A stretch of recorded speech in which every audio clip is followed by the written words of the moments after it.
Hi guys, ayan, day off ko ngayon. Wala nang bihis-bihis to.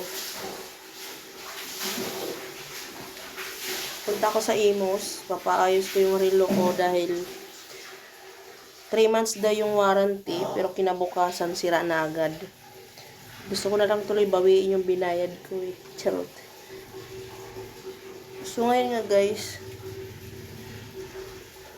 ipapaayos ko. Kasi day off ko. Pero wish talaga sa akin to eh. Kasi ang mahal ng bayad ko, sa iba nga 200 lang dapat eh.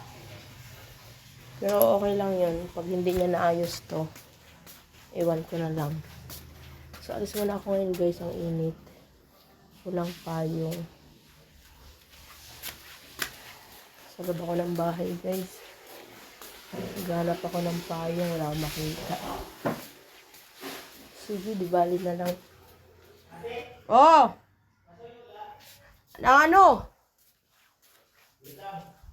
Ha? Oh! Pambayad sa? O sige. May ini? Mga tanan ini? Hi guys!